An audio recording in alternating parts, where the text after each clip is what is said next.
Waalaikumsalam warahmatullahi wabarakatuh, Bapak. Ya, mohon maaf ya, saya agak mulai lebih cepat lebih awal sambil menunggu teman yang lain. Silakan untuk mengisi absensi. Saya sudah membuka absensi untuk pertemuan yang ke-15.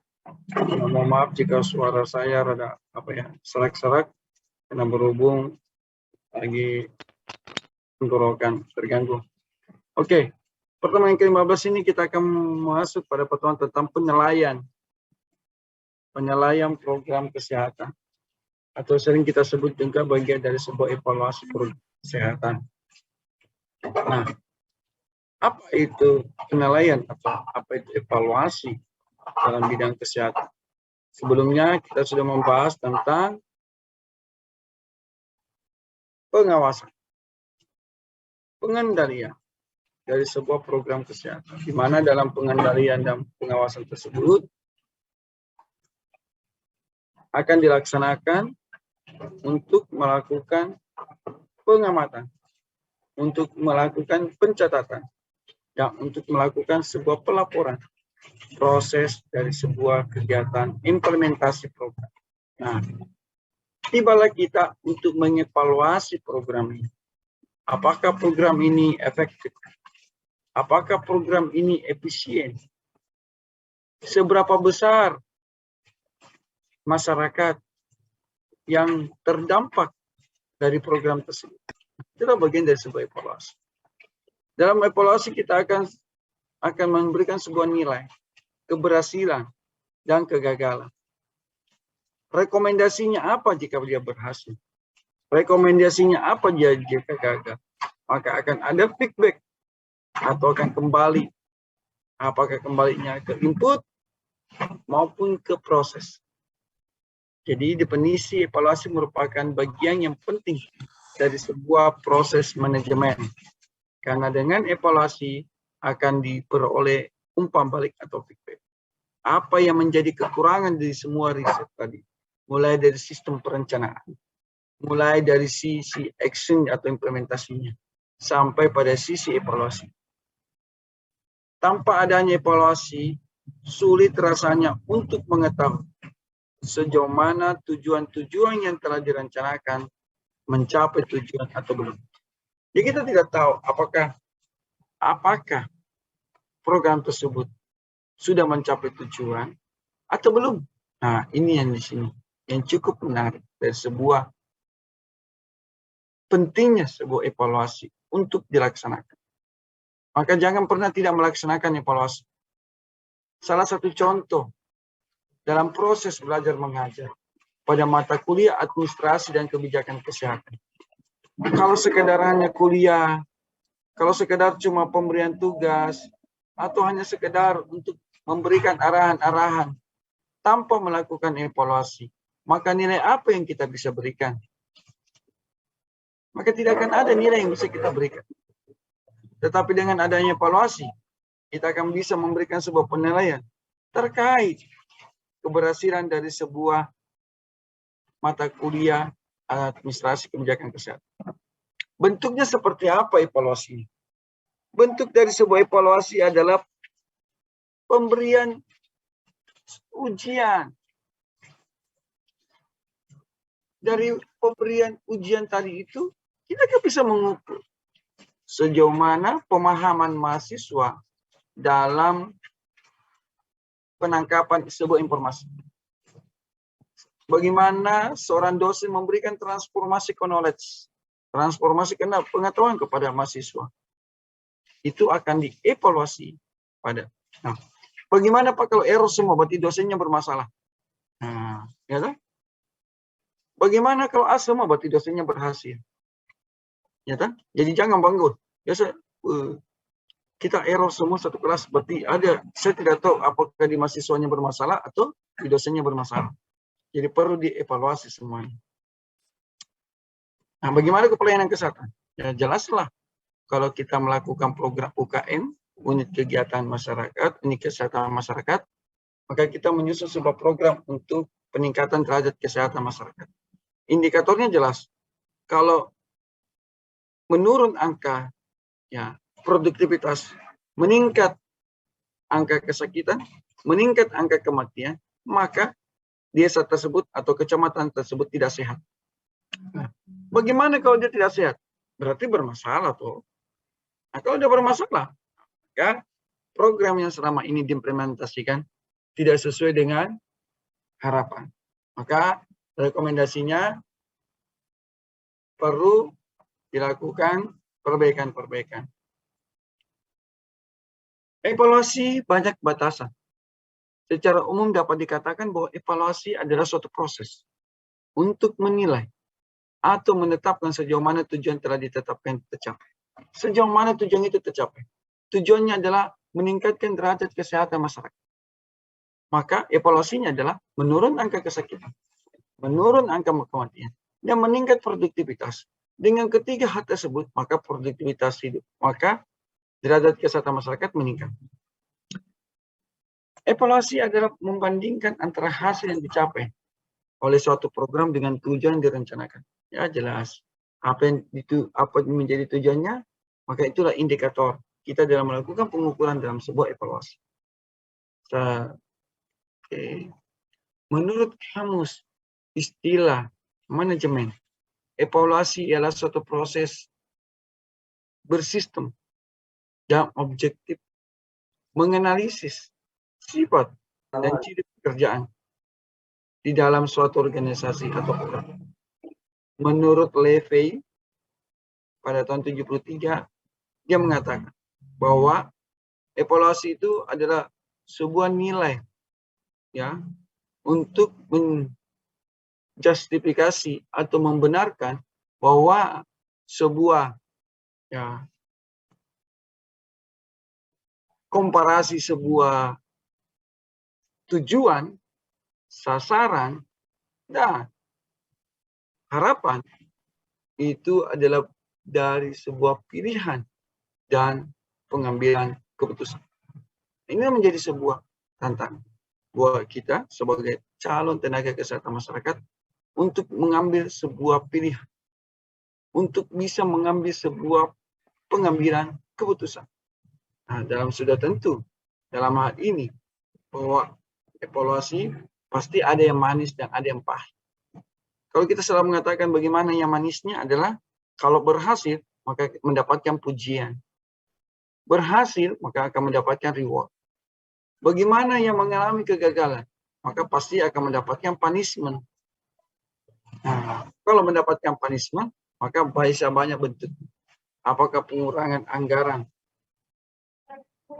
Apakah pengurangan yang lainnya yang bisa berpengaruh pada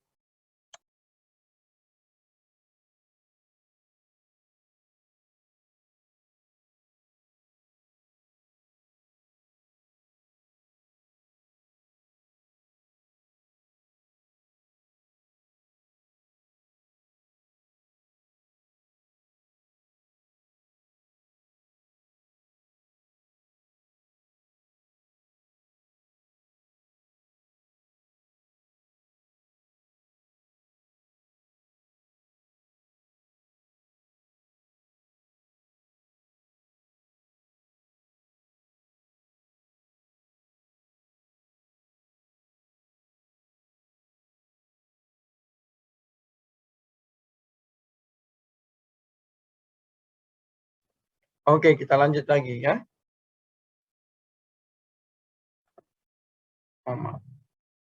Nah, sedangkan menurut Perhimpunan Kesehatan Masyarakat Amerika, evaluasi ialah suatu proses untuk menentukan sebuah nilai. Nah, jadi bukan sekedar mencatat.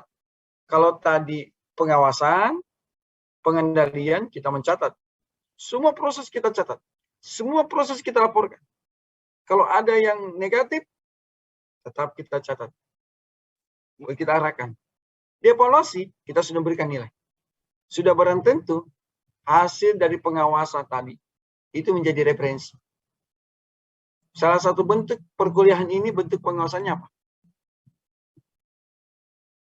Selain pertemuan online ini, ada namanya absensi. Itulah pengawasannya. Karena di situ orang memberikan catatan. Catatan apa? Bukti bahwa saya hadir. Baik secara fisik maupun non-fisik. Fisiknya ada di Zoom, non-fisiknya ada di dalam absensi tersebut. Oke? Nah, nanti hasil akhirnya adalah penilaian gabungan dari sebuah hasil ujian ditambah dengan absensi, ditambah dengan bukti. Karena setiap perkuliahan itu saya screenshot. Jadi tidak bisa ya. Jadi kalau kalian akan kami sinkronkan dengan absensi dan ternyata di screenshot itu tidak ada nama Anda dan Anda menandatangani, maka ada sanksi. Akan ada punishment yang akan diberikan. Nah, itu yang harus. Nah, itu bagian dari sebuah evaluasi. Berikutnya akan menggambarkan sebuah jumlah keberhasilan dan usaha pencapaian tujuan yang telah ditetapkan. Proses tersebut mencakup kegiatan-kegiatan yang memformulasikan dengan kesesuaian antara tujuan, kesesuaian antara identifikasi, dan bagaimana cara pengukuran keberhasilan. Menentukan dan menjelaskan derajat keberhasilan dan rekomendasi kelanjutan aktivitas program tersebut. Nah, rekomendasi. Inilah nanti yang paling penting yang kita nantikan. Apakah rekomendasinya melanjutkan program tersebut? Kalau dia adalah program multi-years, program yang berkesinambungan. Ataukah program tersebut dihentikan dengan pertimbangan bahwa program tersebut sudah tidak efektif lagi. Salah satu contoh yang kita bisa lihat beberapa program kesehatan yang sudah tidak efektif lagi adalah contoh penanganan demam berdarah. Menurut saya kita sudah perlu untuk melakukan modifikasi program. Tidak harus selalu menggunakan ABATI, tidak harus selalu 3M+, tidak harus selalu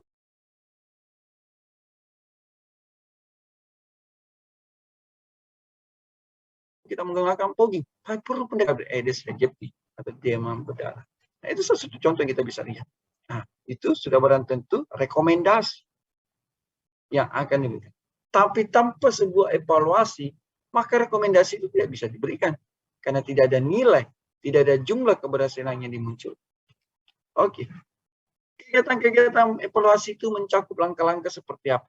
Pertama adalah kita perlu menetapkan atau memformulasikan tujuan dari evaluasi. Apa sih tujuan evaluasi?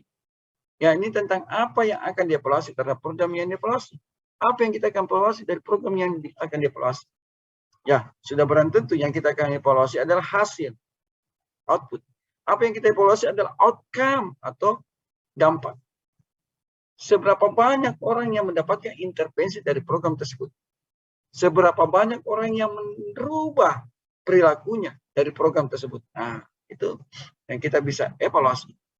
Yang kedua, menetapkan kriteria yang akan digunakan dalam menentukan keberhasilan program yang akan dievaluasi. Kemudian, menetapkan cara dan metode evaluasi yang akan digunakan.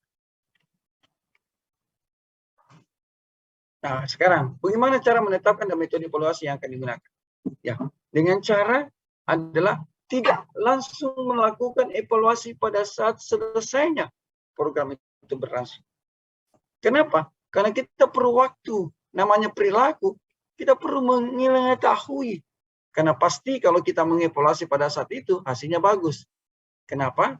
Karena pre dan post sebagai indikator. Kalau pre dan post menjadi indikator, pasti pengetahuannya bagus. Kenapa saya katakan bagus? Karena baru aja dia mendapatkan sebuah informasi. Nah, tapi coba kita lihat. Apakah ada yang merubah perilakunya dari informasi yang kita berikan? Kita evaluasi 1, 2, sampai 3 bulan. Lihat, kalau masih tinggi angka kesakitan demam berdarah, maka tidak ada gunanya kita berkoar-koar. Maka perlu pendekatan lain selain pendekatan penyuluhan. Ternyata pendekatan edukasi yang lebih baik. Atau pemberdayaan masyarakat. Bentuknya seperti apa? Ya bisa saja kita melakukan kerja bakti bersama. Kita sudah tahu hotspot-hotspotnya itu jentik di mana. Kenapa tidak kita membuat anjang sana ke lokasi tersebut? Dengan cara kerja bakti bersama. Sehingga tidak ada jentik lagi di tempat itu. Karena sudah terkuras semua airnya. Itu bagian dari sebuah solusi yang kita bisa lakukan. Oke, selanjutnya. Poinnya adalah melaksanakan evaluasi, mengelola, menganalisis, dan hasil pelaksanaan evaluasi tersebut seperti apa. Kemudian menentukan keberhasilan program yang dievaluasi berdasarkan kriteria yang telah ditetapkan. Nah, bagaimana cara menyusun sebuah kriteria? Menyusun kriteria itu adalah berdasarkan kesepakatan antar tim evaluator. Apa yang kita mau ukur? Apakah pengetahuannya? Apakah tindakannya? Atau motivasinya? Nah, itu kan ada 3. Alangkah baiknya semua yang kita lihat dari aspek sebuah perubahan perilaku, kita ambil semuanya. Baik pengetahuannya, baik motivasinya, baik tindakannya. Semua kita ukur. Kenapa perlu kita ukur?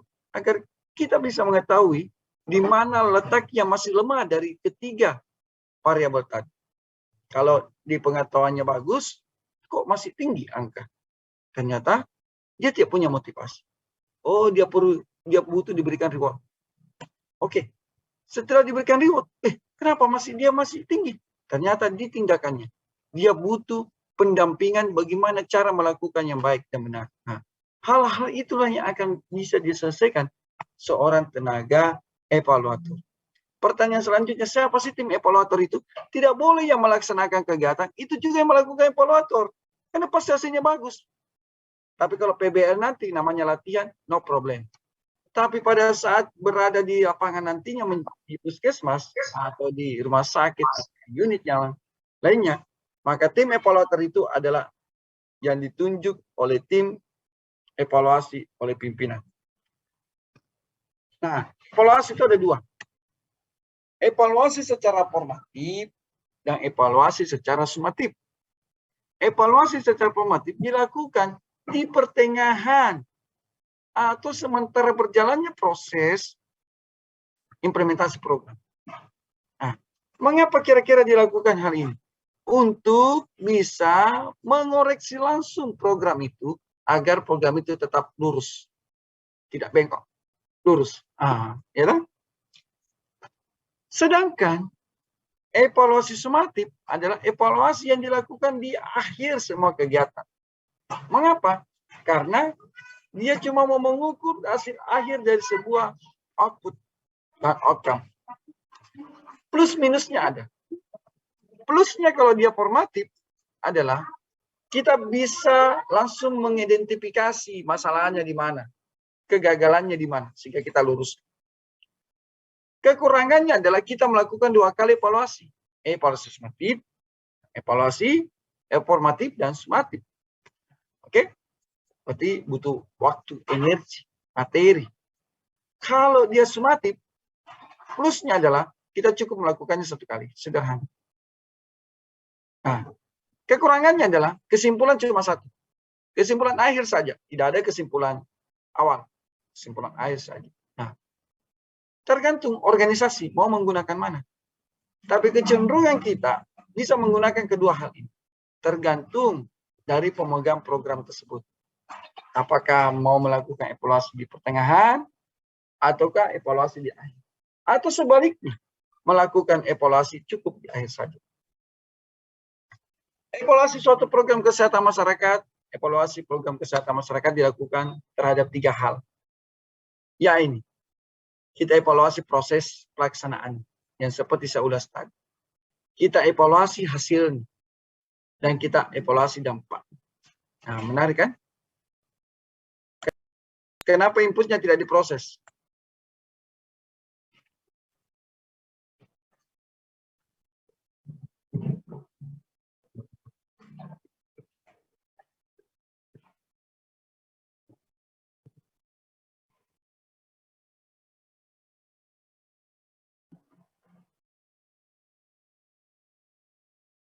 Apa Anda bisa menjawab? Kenapa kira-kira inputnya tidak bisa diproses?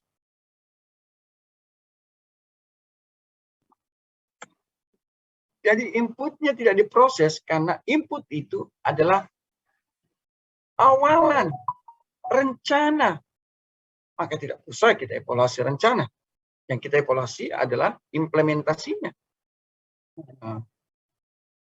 Hasilnya atau dampak.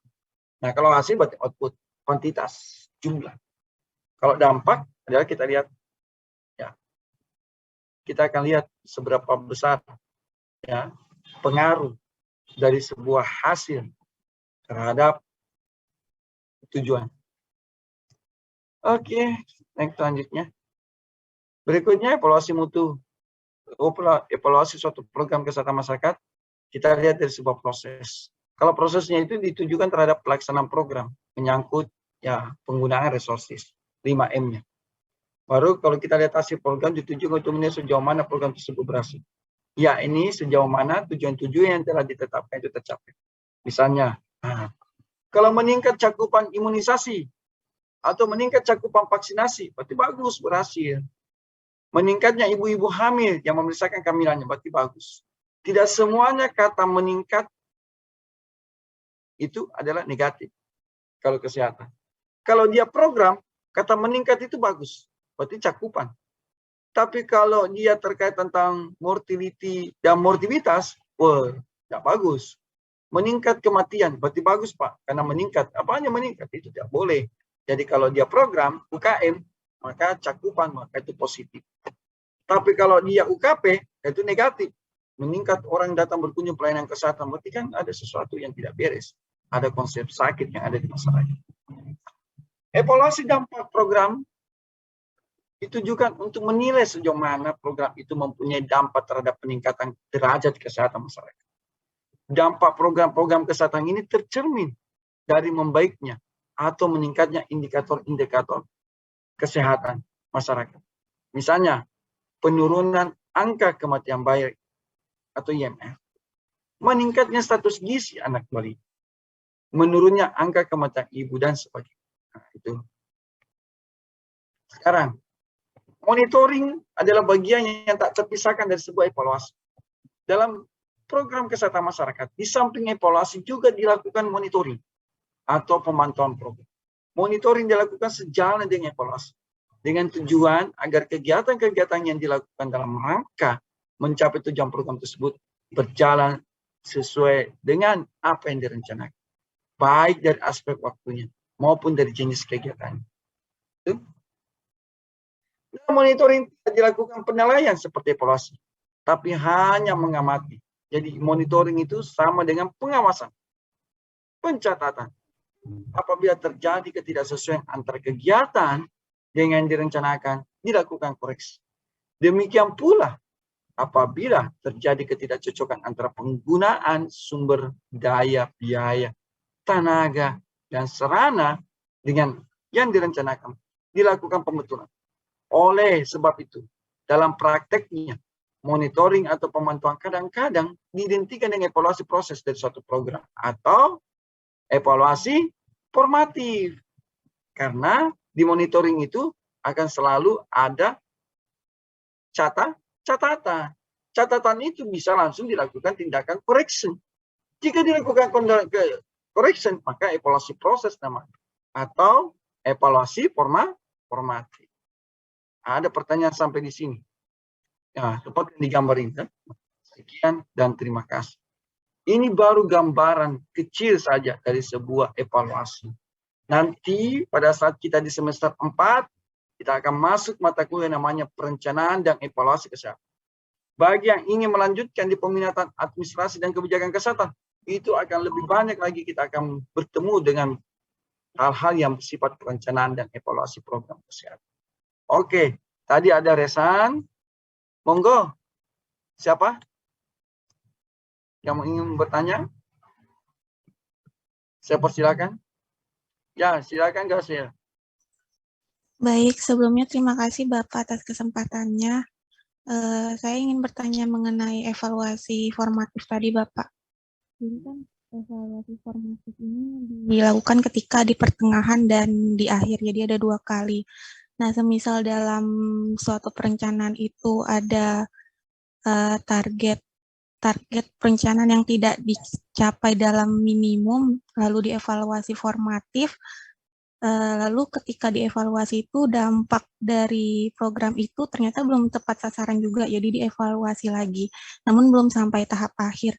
Nah, pertanyaan saya, apakah ada batasan dari evaluasi formatif itu, Bapak? Apakah berulang-ulang kali, misalnya ada batasan 2 sampai 3 kali Lalu kalau misalnya masih tidak tepat sasaran, program itu dinyatakan gagal dari evaluasi atau bagaimana Bapak? Mungkin itu Oke, saja. Terima kasih. oke, makasih Gas. Cukup sekali Gas. Cukup sekali. Karena pada saat dia sudah ditemukan fakta itu, maka itu kan ada catatan bahwa kekeliruannya itu adalah pada saat menyampaikan sebuah informasi. Kekeliruannya itu adalah ketidaksinkronan dengan sasaran dan target tujuan di perencanaan. Nah, sudah barang tentu akan dilakukan perbaikan pada saat itu juga.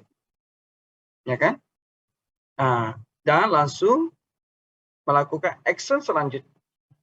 Dengan harapan berkesinambungannya program tersebut atau tetap berjalannya kegiatan tersebut. Nah, sementara jika kita mau satu-satu, bisa juga satu-satu kita evaluasi, tapi itu kan buang energi menurut hemat saya. Langsung kompilasi pada saat itu juga. Dan Anda langsung menyampaikan perihal itu untuk dilakukan perubahan secara signifikan. Oke? Nah, tapi bukan lagi di input, tapi langsung diproses. Ini kan berada di proses. Ya kan?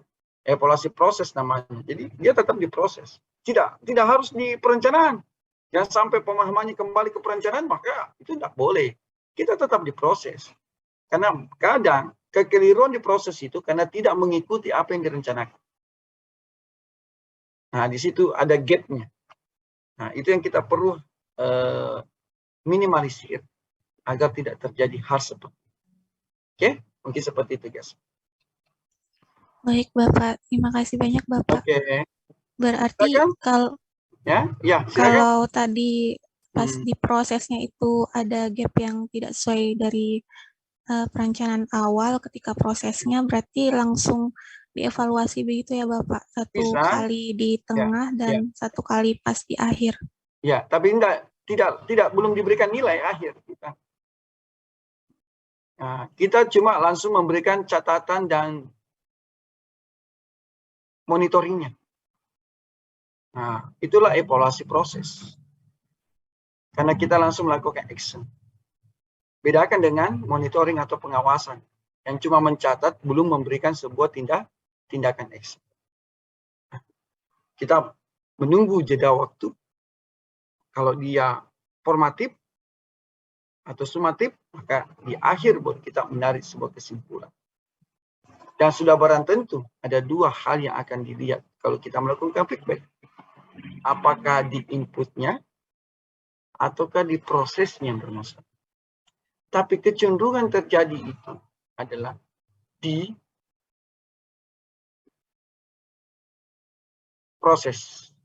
Kenapa kecenderungan bisa kekeliruan terjadi di proses? Karena di proses itu sudah banyak faktor yang mempengaruhi. Ada jeda waktu antara apa yang direncanakan dengan apa yang akan dilakukan. Maka itu sudah mempengaruhi kan? Yang kedua, ketersediaan resources juga ikut berpengaruh. Maka input pun ikut berpengaruh dari sebuah proses. Waktu direncanakan masih ada tenaga epidemiologi. 1 tahun kemudian tenaga epidemiologinya itu mutasi. Tidak ada tenaga epi tuh. Nah, berarti siapa yang presentasi? Ya kita aja lah Pak, yang bukan epi, yang penting SKM. Bisa juga, tapi kan tidak mendalam. Pasti informasi dan edukasi yang diberikan tidak seefektif jika dia berasal dari peminatan epidemiologi atau ahli surveillance. Seperti itu. Ya. Ada yang lain? Baik, terima kasih banyak Bapak. Sama-sama. Kalau dia mengatakan mana yang paling bagus, Pak, dua-duanya bagus. Tergantung di mana Anda mau. Nah, pertanyaannya selanjutnya, kalau dia sumatif, Pak, berarti kalau begitu tidak usah dong kita lihat prosesnya. Kita cuma lihat akhirnya saja. Oh, tidak boleh. Namanya evaluasi, ya perlu kita ikuti terus. Satu rangkaian. Jadi kalau begitu tidak usah kita kuliah. Ya, tidak usah kita kuliah. Langsung saya ketemu ujian pertemuan 16. Jadi pertemuan 1, pertemuan 15 kita tidak usah pertemuan. Cukup dikasih materi, silakan belajar di rumah. Pertemuan yang ke-16, 4 bulan kemudian kita ketemu. Apa yang terjadi? Saya yakin yang lulus itu cuma 1%. Itu pun karena kebetulan. Karena soalnya multiple choice. Tapi kalau diganti soalnya jadi esai semua, dipastikan tidak ada lulus semua. Begitu. Ya kan? Maka perlu diikuti. Dari rangkaian proses itu. Sehingga bisa mengambil keputusan, mengambil sebuah rekomendasi dan penilaian sesuai dengan evidence base. Sesuai dengan fakta. Kenapa 100% lulus kelas A? Ini kelas apa? Kelas B? Kelas A, Bapak. Kelas A. Kenapa lulus 100% kelas A? Yang pertama, rajin datang kuliah. Yang kedua, mengerjakan semua tugas. Yang ketiga, mengerjakan ujian akhir tengah semester dengan baik. Mengerjakan ujian akhir semester dengan baik. Maka kesimpulannya, lulus dengan nilai di atas 80%. Yang nilai A dong, begitu. Tapi prosesnya saya ketahui. Saya sebagai tim evaluator mengetahui proses yang ada di kelas A. Coba kalau dosen lain yang disuruh masuk. Tiba-tiba saya sarankan, coba dulu evaluasi di kelas A. Bagaimana itu di kelas A? Pasti dia bilang, apa yang saya mau evaluasi? Dimulai dari mana saya harus evaluasi? Maka kesimpulannya, evaluasi itu harus mengikuti proses. Oke, seperti itu ya. Ada lagi yang lain? Karena sudah harus siap-siap kita membantu orang di rumah untuk buka puasa. Ada lagi yang lain? Oke, kalau tidak ada, kita akhiri pertemuan kita pada sore hari ini. Semoga pertemuan yang ke-8 sampai dengan yang ke-15 pada sore hari ini bermanfaat. Banyak ilmu pengetahuan yang baru didapatkan. Nah, mohon maaf jika ada hilaf ya atau kekeliruan dalam proses akademik bersama saya minta dimaafkan ya, karena ini ada pertemuan terakhir kita untuk semester ini ya. Nah, diberi umur panjang, diberi kesehatan, kita akan bertemu lagi pada semester selanjutnya ya, dengan mata kuliah yang berbeda. Persiapkan diri Anda dengan baik dengan UTS. Tadi saya sudah kirim bahannya, maka ya PJ bahan saya sudah kirim semua ya. Tidak ada lagi bahan dari mata kuliah administrasi dan kebijakan kesehatan yang masih tertinggal. Semuanya clean or clear. Nah, jadi semua beres ya, semua diterima dengan baik. Nah, saya harap pelajari materinya apa semuanya dengan ya harapan semua bisa dapat nilai A seperti di semester 1 sebelumnya. Amin. Ya, amin ya rabbal alamin.